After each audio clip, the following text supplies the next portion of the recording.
Hey, good morning, everyone. I dropped my phone and I freaking love it. It put these flowers in there. I don't know if the title of the tapping's there, but I'll make sure that I put it on. But I was like, who knew? Drop the phone and something pretty comes up.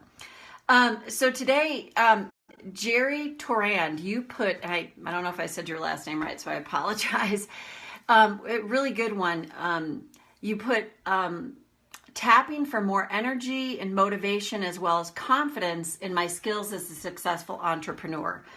So I'm going to keep this on success, period. So it's more general. So anyone, if it's in your work, in your life, if you're an entrepreneur and you doubt your abilities. So think about where do you doubt your abilities in to be successful. This is something I find is really important too. What does success mean to you? Is it a dollar amount? Does it mean a certain amount of clients? Does it mean if you have a job that you're making a certain amount of salary? Does it mean that you win sales contests if you're doing like that? I do find it's really important because so many of us have this idea of success. We talk about success and it's put out there and it's put on a lot of us, but I don't know. I know for myself, I was very, very unclear about it. And the other thing is, we talked about this on my Empowered Relationships call yesterday. Kate Spade committed suicide, the designer at 55, and I'm just going to be graphic here, hung herself in her apartment. And they were talking about Chester Bennington, the lead singer of the band Muse. And then he killed himself 6 months before that. His best friend, McDonald, I think's his last name, he killed himself. And to all intents and purposes, in the worldly way that we see success, they showed success. You think of John Belushi and so many other people that in the worldly way that we define success, and it's usually like they have exposure, they've got a lot of money, they're well known, any of those things, and yet they weren't happy. So is success being happy? So it's really, whatever your issue is around that, I think it's really good to get clear on what does success really mean to you? Does it mean freedom in your life? I knew this for myself. Part of why I became an entrepreneur was because I'd kind of always had the bug, but it was, I wanted freedom. Oh my God, I had anything but that once I started, and I'm really working on giving myself more freedom. I've honestly felt very tied to my business. So now I'm working on it's obviously due to the way I've handled it. So I'm definitely working to shift that. So what I want to say too is just be clear with yourself. Maybe ask yourself that question. What does success actually mean to me? Really, what does that mean? So let's just start doing some tapping. So karate chop. Even though I doubt my ability, and I doubt that I have the energy, motivation, or confidence in my skills to be successful in my life, in my business, in my work, in my relationships, as an entrepreneur. Hey, Ruth, I choose to acknowledge I feel this way. Even though I doubt my ability, I doubt that I have enough energy, motivation, because motivation, that word kind of sucks. I think I'd rather be inspired. I want to have confidence in myself that I can succeed in achieving what success means to me. I accept myself and my feelings now. Even though I have a lot of doubt, I doubt my skills, I doubt my talent, I doubt my ability. to create success in my life. And maybe I'm unclear on what success actually means to me. So that might be good to get clear first. I accept myself and my feelings now. And go to the eyebrow. I feel like I got to get motivated. Stay motivated. But what if motivation can feel a little heavy? There does seem to be a pushing energy behind it. And if there is for me, maybe there's not.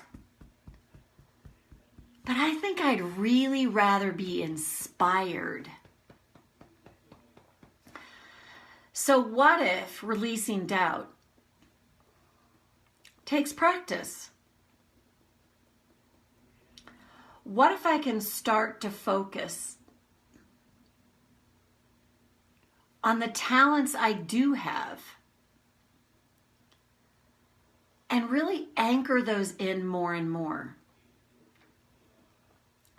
A little bit more each day. I've doubted my whole life. A lot of things. And what if I can let myself know right now? I can release my doubt a little more each time I attend to it. And I can start to anchor in the talents that I know I have. Find the wins.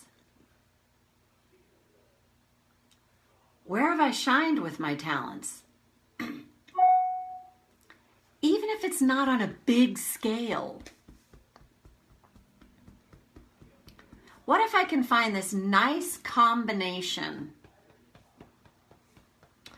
of releasing doubts as they surface and paying attention to all my little wins? Somewhere a long time ago,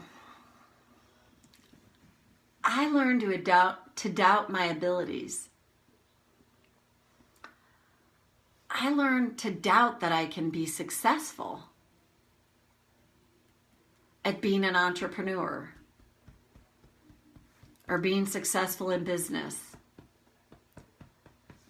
or successful in anything else. But what if success to me is impacting people's lives, helping them to feel better, being of service,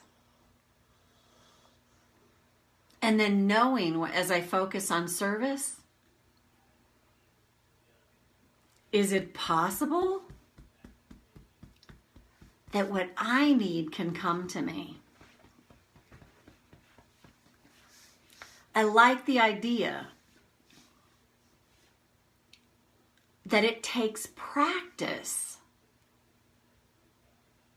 to believe in myself more and more. And it takes practice to release doubt. That feels less heavy. Hey, Ruth. Because sometimes I really judge myself. Oh God, I'm doubting again. And then I get down on myself. What if I can just have that be, so what, I'm doubting. But I'm seeing it. And I'm catching it. And I'm shifting it when I notice it. And what if that is the roadmap to success. It's just paying attention to what's going on up here. And when I notice I have thoughts that don't serve my desire for success, I can attend to them in the moment. And the more I do that, the better I notice I feel. The more I notice my confidence increases. My ability to own my talents increases. And inspiration has a pathway to come to me with a lot more ease. It's worth a try. And then take a breath. So this to me is such a freaking relief, is to realize it's a process.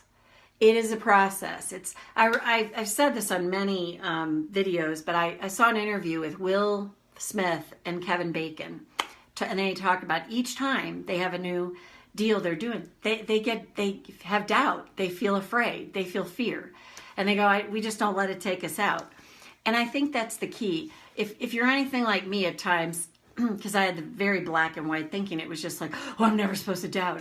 I'm never supposed to lack confidence. Like, good freaking luck. It happens. So the key is, and I'll probably say this in all the videos as I can, it's not to ever eradicate doubt from your being, or human beings too. It's how quickly can you recover from when you feel it.